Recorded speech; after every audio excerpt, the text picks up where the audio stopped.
आप सभी दर्शकों का एस्ट्रोमिस्ट्री हार्दिक स्वागत करता है। आज हम देखेंगे कि कुंभ राशि के जातकों के लिए यह महीना कैसा रहेगा। यह भविष्यवाणी चंद्र राशि के आधार पर तैयार की गई है। ध्यान रहे, यदि आप और भी अधिक सटीक और व्यक्तिगत भविष्यवाणी चाहते हैं तो आपको अपनी लग्न कुंडली को ध्यान में रखकर विश्लेषण करना चाहिए, क्योंकि वहीं से आपके जीवन की बारीक और विशेष जानकारियां प्राप्त होती हैं। सबसे पहले सूर्य देव चौथे भाव में विराजमान हैं और इस महीने 15 तारीख को 5वें भाव में प्रवेश करेंगे। मंगल ग्रह छठे भाव में स्थित है और यह नीच अवस्था में है। यह 7 तारीख को छठे भाव से 7वें भाव में चला जाएगा। मंगल का छठे भाव में नीच होना एक विशेष स्थिति है। बुध देव भी चौथे भाव में है।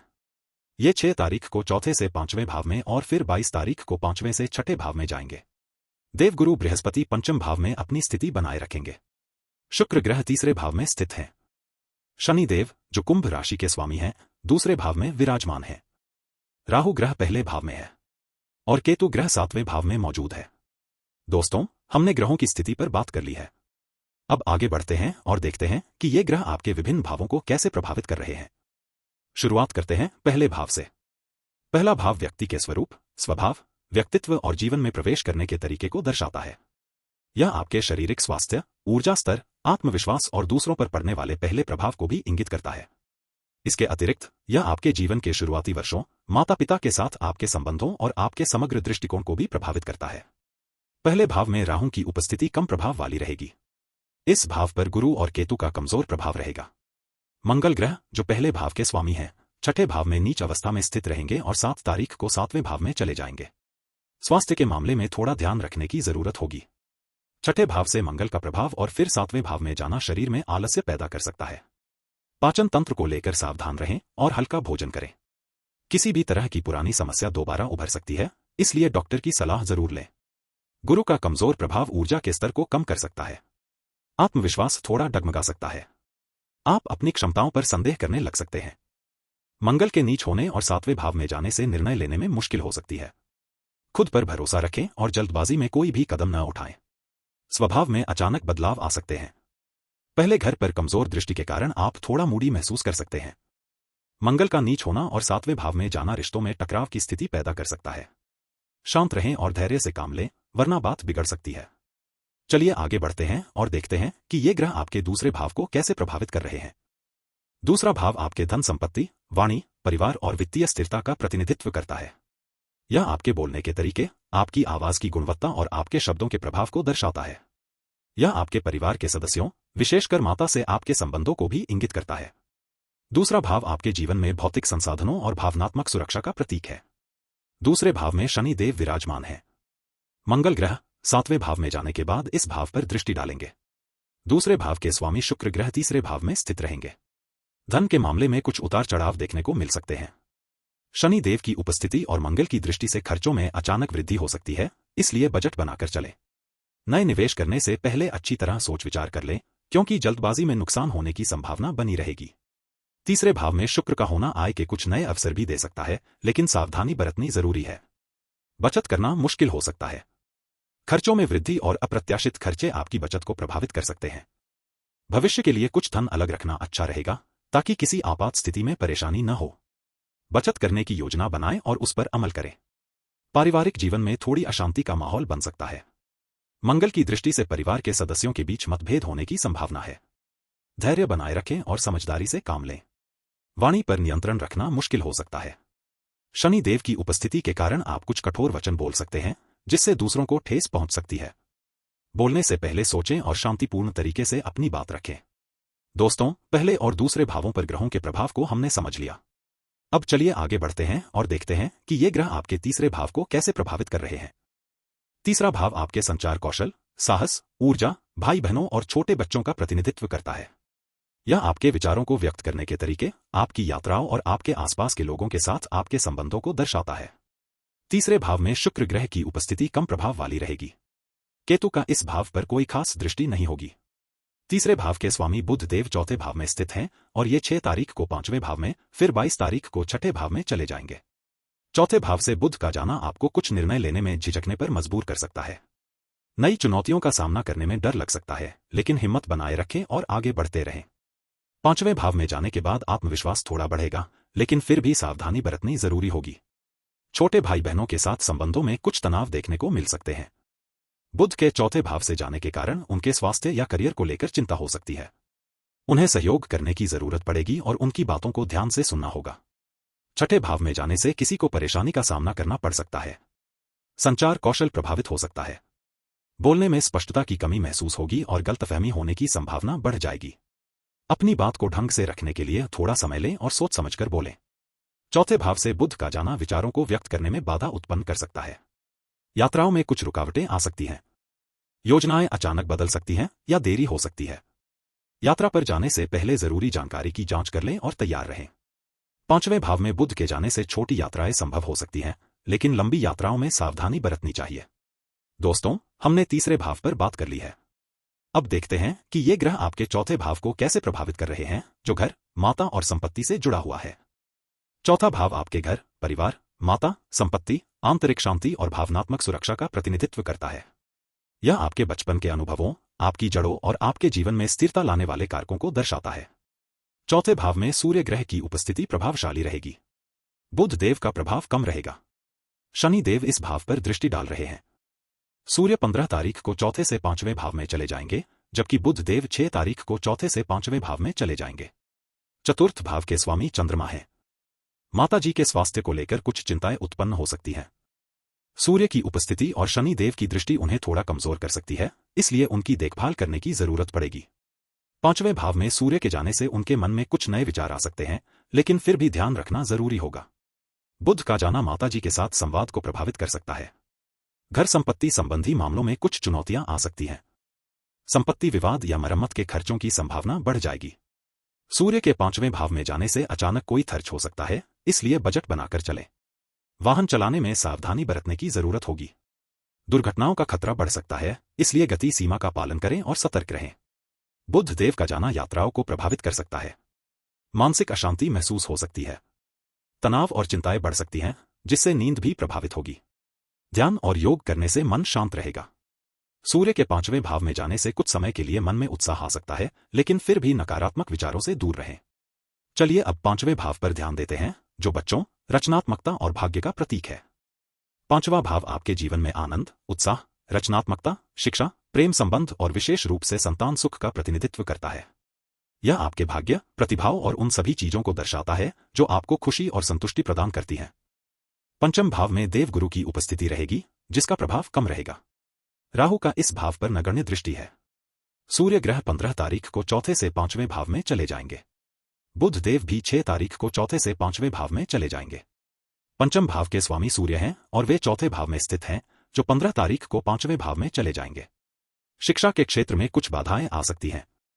पढ़ाई में मन कम लगेगा और एकाग्रता भंग हो सकती है।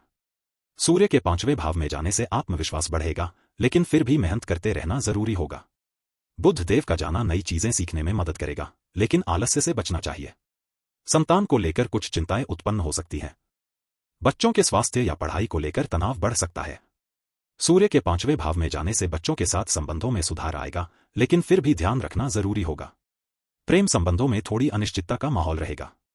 रिश्तों में गलतफहमी पैदा हो सकती है और मनमुटाव की स्थिति बन सकती है। सूर्य के पांचवें भाव में जाने से रोमांस बढ़ेगा, लेकिन धैर्य बनाए रखना चाहिए। बुध देव का जाना संवाद को प्रभावित कर सकता है। इस समय गैम्बलिंग या लॉटरी में पैसा लगाने से नुकसान हो सकता है।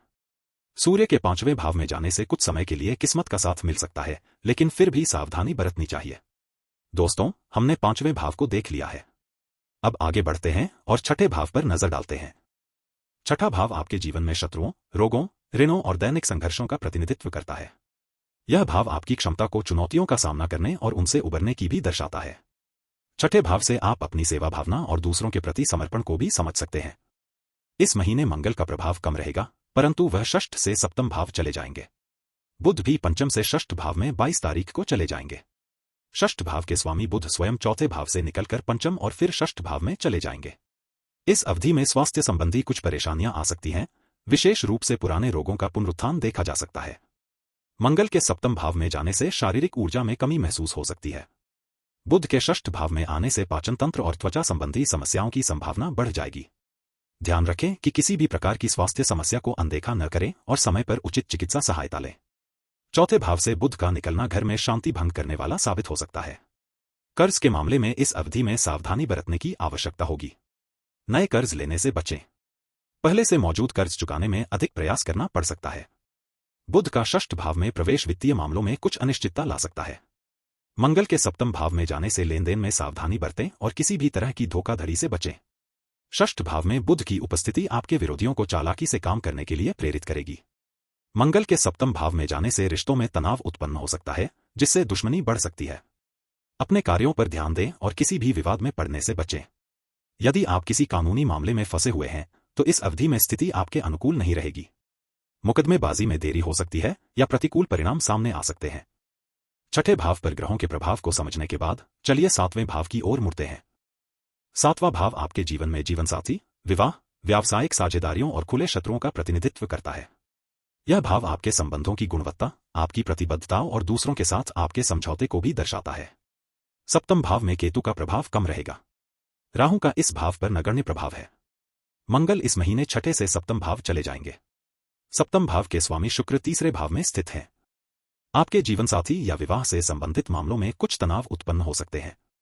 सप्तम भाव में मंगल का प्रवेश रिश्तों में मतभेद पैदा कर सकता है, जिसके कारण मनमुटाव हो सकता है। संवाद को बनाए रखें और धैर्य से काम लें। पुराने गिले शिकवे भुलाकर एक दूसरे को समझने की कोशिश करें। तीसरे भाव में स्थित शुक्र के कारण संबंधों में कुछ अस्थिरता महसूस होगी। विवाह योग्य लोगों के लिए उपयुक्त जीवनसाथी मिलने में देरी हो सकती है।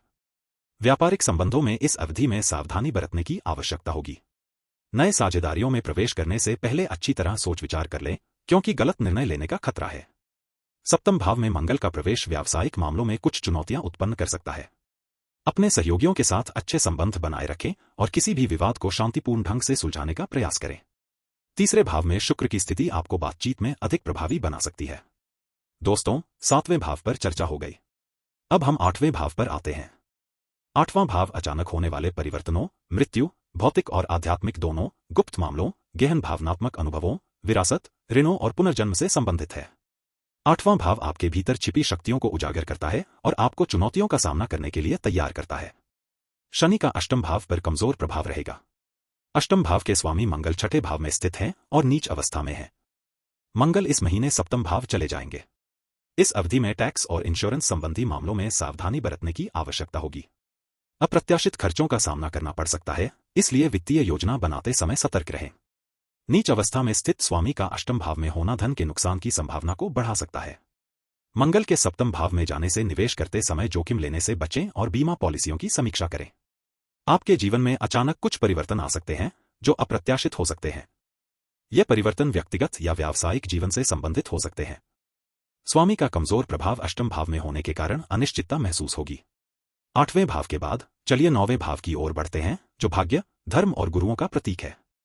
नौवां भाव आपके भाग्य, पितरों के प्रभाव, धार्मिक विश्वासों, उच्च शिक्षा, गुरुओं और जीवन दर्शन को दर्शाता है। नौवें भाव से जुड़े कारक आपको समाज में सम्मान और प्रतिष्ठा दिलाते हैं। मंगल का नवम भाव पर कमजोर प्रभाव रहेगा, गुरु का भी कमजोर प्रभाव रहेगा। शुक्र का नगण्य प्रभाव है और राहु का भी कमजोर प्रभाव देखा जाएगा। मंगल इस महीने छठे से सप्तम भाव चले जाएंगे, जिससे वह नवम भाव को देखना बंद कर देगा। नवम भाव के स्वामी गुरु पंचम भाव में स्थित हैं। आपके भाग्य से जुड़े मामलों में कुछ बाधाएं आ सकती हैं। कमजोर स्थिति वाले ग्रहों का नवम भाव पर प्रभाव आपकी योजनाओं को पूरा करने में देरी कर सकता है। मंगल के सप्तम भाव में जाने से अचानक होने वाली घटनाओं की संभावना बढ़ जाएगी, जिससे भाग्य का मार्ग बदल सकता है। सकारात्मक दृष्टिकोण बनाए रखें और कर्म करते रहें, क्योंकि मेहनत रंग लाएगी। उच्च शिक्षा प्राप्त करने या उसमें आगे बढ़ने के लिए आपको कुछ चुनौतियों का सामना करना पड़ सकता है। गुरु का कमजोर प्रभाव आपके अध्ययन में एकाग्रता को कम कर सकता है। मंगल के सप्तम भाव में जाने से प्रतिस्पर्धा बढ़ सकती है, जिससे परीक्षा परिणाम प्रभावित हो सकते हैं। विदेश यात्रा करने की योजना बना रहे हैं तो इस अवधि में कुछ कठिनाइयां आ सकती हैं। कमजोर स्थिति वाले ग्रहों का नवम भाव पर प्रभाव वीजा प्राप्त करने या यात्रा के दौरान किसी समस्या का सामना करने का कारण बन सकता है। दोस्तों, नौवें भाव को हमने देख लिया। अब देखते हैं कि ये ग्रह आपके 10वें भाव को कैसे प्रभावित कर रहे हैं। 10वां भाव ज्योतिष में कर्म क्षेत्र, व्यवसाय, नौकरी, प्रतिष्ठा, सामाजिक मान्यता और आपके जीवन में आपकी उपलब्धियों को दर्शाता है। यह आपके पिता के साथ आपके संबंधों और उनके प्रभाव को भी इंगित करता है। सूर्य का 10वें भाव पर शक्तिशाली प्रभाव रहेगा, बुध का प्रभाव कम रहेगा। सूर्य इस महीने चौथे से 5वें भाव चले जाएंगे। बुध भी चौथे से 5वें भाव चले जाएंगे। मंगल छठे से सातवें भाव में जाने के बाद इस भाव को देखेगा। दशम भाव के स्वामी शनि दूसरे भाव में स्थित है। आपके करियर और कार्यस्थल पर कुछ अप्रत्याशित बदलाव आ सकते हैं। सूर्य का प्रभाव आपको अधिक जिम्मेदारी सौंप सकता है, जिससे कार्यभार बढ़ सकता है। पांचवें भाव में जाने से सूर्य की ऊर्जा बढ़ेगी, लेकिन साथ ही कुछ तनाव भी उत्पन्न हो सकता है। बुध के चले जाने से संचार संबंधी समस्याएं कम होंगी। मंगल का प्रवेश कार्यस्थल पर प्रतिस्पर्धा बढ़ा सकता है। अपने वरिष्ठों के साथ अच्छे संबंध बनाए रखें और टीम वर्क पर ध्यान दें। आपके लक्ष्य प्राप्त करने में कुछ बाधाएं आ सकती हैं, लेकिन दृढ़ संकल्प से आप सफलता प्राप्त करेंगे। पांचवें भाव में सूर्य की स्थिति आपको नई ऊर्जा प्रदान करेगी, जिससे आप अपने लक्ष्यों पर ध्यान केंद्रित कर पाएंगे। शनि के कारण आपको धैर्य रखना होगा और धीरे धीरे आगे बढ़ना होगा। मंगल का प्रभाव आपको अधिक मेहनत करने के लिए प्रेरित करेगा। अपनी क्षमताओं पर विश्वास रखें और लगातार प्रयास करते रहें। 10वें भाव पर ग्रहों के प्रभाव को समझने के बाद चलिए 11वें भाव की ओर बढ़ते हैं। 11वां भाव ज्योतिष में लाभ, आय, मित्रों, सामाजिक संबंधों, इच्छाओं की पूर्ति और समुदाय से जुड़े मामलों को दर्शाता है। यह भाव आपके जीवन में सुख, समृद्धि और संतोष लाने का कारक है। गुरु का एकादश भाव पर कम प्रभाव रहेगा, शनि का प्रभाव रहेगा, केतु का प्रभाव नगण्य रहेगा। सूर्य इस महीने चौथे से पांचवें भाव चले जाएंगे और एकादश भाव को देखेगा। बुध भी चौथे से पांचवें भाव चले जाएंगे और इस भाव को देखेगा। एकादश भाव के स्वामी शनि दूसरे भाव में स्थित है। आपके मित्रों के साथ संबंधों में कुछ तनाव उत्पन्न हो सकता है, लेकिन नए दोस्त बनने की संभावना भी है। सूर्य का प्रभाव आपको सामाजिक रूप से अधिक सक्रिय करेगा, जिससे नए लोगों से मिलने और दोस्ती करने के अवसर मिलेंगे। रिश्तों में पारदर्शिता रखें और किसी भी विवाद को शांतिपूर्वक सुलझाने का प्रयास करें। आपके बड़े भाई बहनों के साथ संबंधों में कुछ मतभेद उत्पन्न हो सकते हैं, जिसके कारण पारिवारिक माहौल तनावपूर्ण हो सकता है। आपकी नेटवर्किंग क्षमता बढ़ेगी, जिससे नए संपर्क स्थापित होंगे और व्यावसायिक अवसर मिलेंगे। सूर्य का प्रभाव आपके आत्मविश्वास को बढ़ाएगा, जिससे आप लोगों के साथ आसानी से घुल मिल। आपकी महत्वाकांक्षाएं पूरी होने में कुछ देरी हो सकती है, लेकिन लगातार प्रयास करने से सफलता अवश्य मिलेगी। पांचवें भाव में सूर्य की स्थिति आपको नई ऊर्जा प्रदान करेगी, जिससे आप अपने लक्ष्यों पर ध्यान केंद्रित कर पाएंगे। शनि के कारण आपको धैर्य रखना होगा और धीरे धीरे आगे बढ़ना होगा। अपनी क्षमताओं पर विश्वास रखें और दृढ़ संकल्प के साथ काम करते रहें। दोस्तों, 11वें भाव पर बात हो गई। अब हम 12वें भाव पर आते हैं। 12वां भाव आपके जीवन में होने वाले खर्चों, हानियों, एकांतवास की इच्छा, आध्यात्मिक त्याग और विदेश यात्राओं को दर्शाता है। यह आपके अंतर्मन, अवचेतन मन और सीमाओं से परे जाने की इच्छा का प्रतिनिधित्व करता है। मंगल इस महीने छठे से सातवें भाव चले जाएंगे और इस भाव को देखेगा। 12वें भाव के स्वामी गुरु पांचवें भाव में स्थित है। आपके खर्चों में अचानक वृद्धि हो सकती है, जिसके कारण वित्तीय स्थिति प्रभावित हो सकती है। मंगल के चले जाने से कुछ अप्रत्याशित खर्च कम होंगे। गुरु पांचवें भाव में होने से आपको अपनी आय और व्यय का सही अनुमान लगाना होगा। बजट बनाकर खर्चों को नियंत्रित करें और फिजूल खर्ची से बचें। बचत करने की कोशिश करें ताकि भविष्य के लिए कुछ धन सुरक्षित रह सके। आपकी नींद प्रभावित हो सकती है, जिसके कारण थकान महसूस होगी। मंगल के चले जाने से तनाव कम होगा। गुरु पांचवें भाव में होने से आपको शांत वातावरण में सोने की कोशिश करनी चाहिए और तनाव मुक्त रहने का प्रयास करना चाहिए। अच्छी नींद के लिए योग और ध्यान करें। दोस्तों, हमने अब तक 12 भावों पर ग्रहों के प्रभाव का विश्लेषण किया है। अब चलिए इन सभी भावों के लिए किए गए विश्लेषण को संक्षेप में प्रस्तुत करते हैं, ताकि आपको एक समग्र तस्वीर मिल सके। दोस्तों, ज्योतिष शास्त्र हमें न केवल भविष्य जानने का, बल्कि उसे सुधारने का भी मार्ग दिखाता है। इसलिए चलिए अब उन उपायों पर विचार करते हैं जो आप अपनी कुंडली को बेहतर बनाने के लिए कर सकते हैं। पहला भाव, कमजोर स्थिति में मंगल की उपस्थिति आत्मविश्वास को प्रभावित कर सकती है, इसलिए सकारात्मक दृष्टिकोण बनाए रखें। दूसरा भाव, शनि की उपस्थिति धन प्रबंधन में कठिनाई उत्पन्न कर सकती है, बजट बनाकर खर्चों पर नियंत्रण रखें। तीसरा भाव, शुक्र का प्रभाव संचार में बाधाएं ला सकता है, स्पष्टता से अपनी बात कहने का प्रयास करें। चौथा भाव, सूर्य और बुध की स्थिति घर और परिवार के मामलों में अस्थिरता पैदा कर सकती है, धैर्य बनाए रखें। पांचवा भाव, गुरु की उपस्थिति रचनात्मकता को प्रभावित कर सकती है, नई चीजें सीखने पर ध्यान दें। छठा भाव, चंद्र और कमजोर मंगल स्वास्थ्य संबंधी चिंताएं बढ़ा सकते हैं, नियमित व्यायाम करें। सातवां भाव, केतु का प्रभाव रिश्तों में अनिश्चितता पैदा कर सकता है, आपसी समझ बनाए रखें। आठवां भाव, शनि की दृष्टि अचानक खर्चों का कारण बन सकती है, वित्तीय योजना बनाकर चलें। नौवां भाव, कमजोर ग्रहों की स्थिति भाग्य को प्रभावित कर सकती है, धार्मिक कार्यों में रुचि लें। 10वां भाव, सूर्य और बुध की स्थिति करियर में रुकावटें पैदा कर सकती है, कड़ी मेहनत करते रहें। 11वां भाव, गुरु की कमजोर स्थिति लाभों में कमी ला सकती है, निवेश के अवसरों का सावधानीपूर्वक मूल्यांकन करें। 12वां भाव, चंद्र की दृष्टि त्याग करने की भावना को बढ़ा सकती है, संयम बनाए रखें और आध्यात्मिक विकास पर ध्यान दें। तो यहाँ तक हमने जाना और समझा कि यह महीना हमारे लिए क्या चुनौतियां ला सकता है और हमें किन बातों को ध्यान में रखने की आवश्यकता है। दोस्तों, आपका दिल से धन्यवाद कि आपने हमारे इस वीडियो को अंत तक देखा। आपका साथ और समय हमारे लिए बहुत महत्वपूर्ण है। कृपया अपने कीमती सुझाव और प्रतिक्रिया जरूर दें ताकि हम भविष्य में और बेहतर सामग्री ला सकें। अगर आपको यह वीडियो पसंद आया हो तो इसे लाइक और सब्सक्राइब करना ना भूलें। अगली बार फिर मुलाकात होगी एक नई जानकारी के साथ। तब तक के लिए नमस्कार।